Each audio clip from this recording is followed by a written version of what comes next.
What is Freemasonry? Now, you can listen to me or not, but I believe it's simple. Freemasonry is the very measure of a man. Look in every city and town in America, and you'll see, right out in the open, a building adorned with the square and compasses. Think for a moment. Freemasonry uses the oldest tools of antiquity, those tools of measurement used by the stonemasons, like the square and the compasses, to demonstrate and pass on the great truths and wisdom of the ages. We use tools of measurement because Freemasonry believes a man's greatness can be measured, not by his wealth or fame, but by his deeds, his character, his truth, his tolerance, his charity, his trust, his friendship, his love for his fellow creatures. It's been said that human happiness comes from the smallest of improvements. So he that can effect positive change, even by a simple kindness, adds wealth to the common stock of humanity. Freemasonry therefore believes greatness can be seen in a man's positive effect in the world, and that to do good is the best way to glorify God.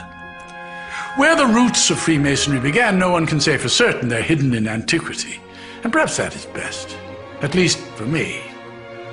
I became a Freemason in the Age of Enlightenment, a time much like you now live, a time of great light, where science had changed the way we live. I only wish that the moral sciences could do the same, because it seems to me that the great religions of the world all provide a moral compass to their faithful.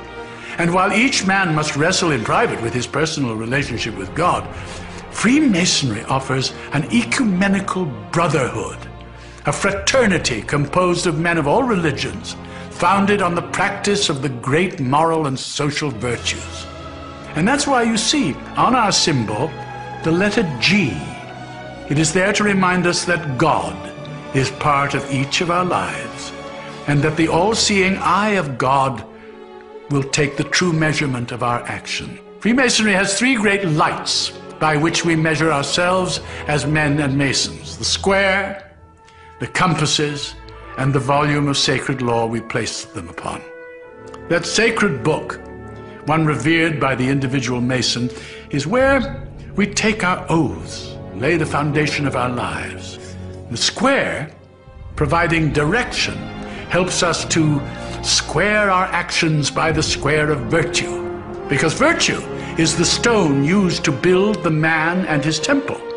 Virtue is the cement that binds our relationships, and it is by our virtues that we are measured. The compasses are the tools of our conscience. We learn by the compasses to circumscribe our desires and keep our passions within due bounds with all mankind.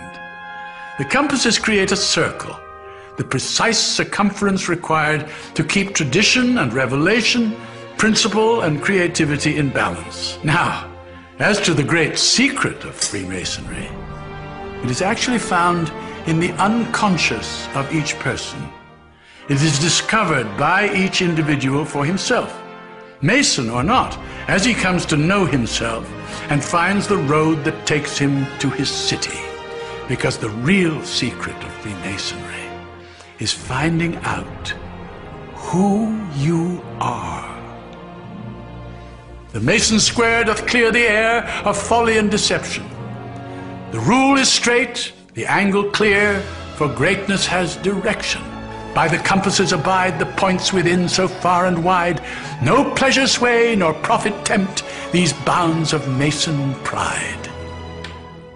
Greatness, what your virtues are, good deeds practiced wide and far. And that secret of Masonic love is learning who you really are. For the great book knows what man can't hide, a life that's measured from inside. And on that book, that oath we took, and we will break it never, but stand by this, and this, and this, forever and forever.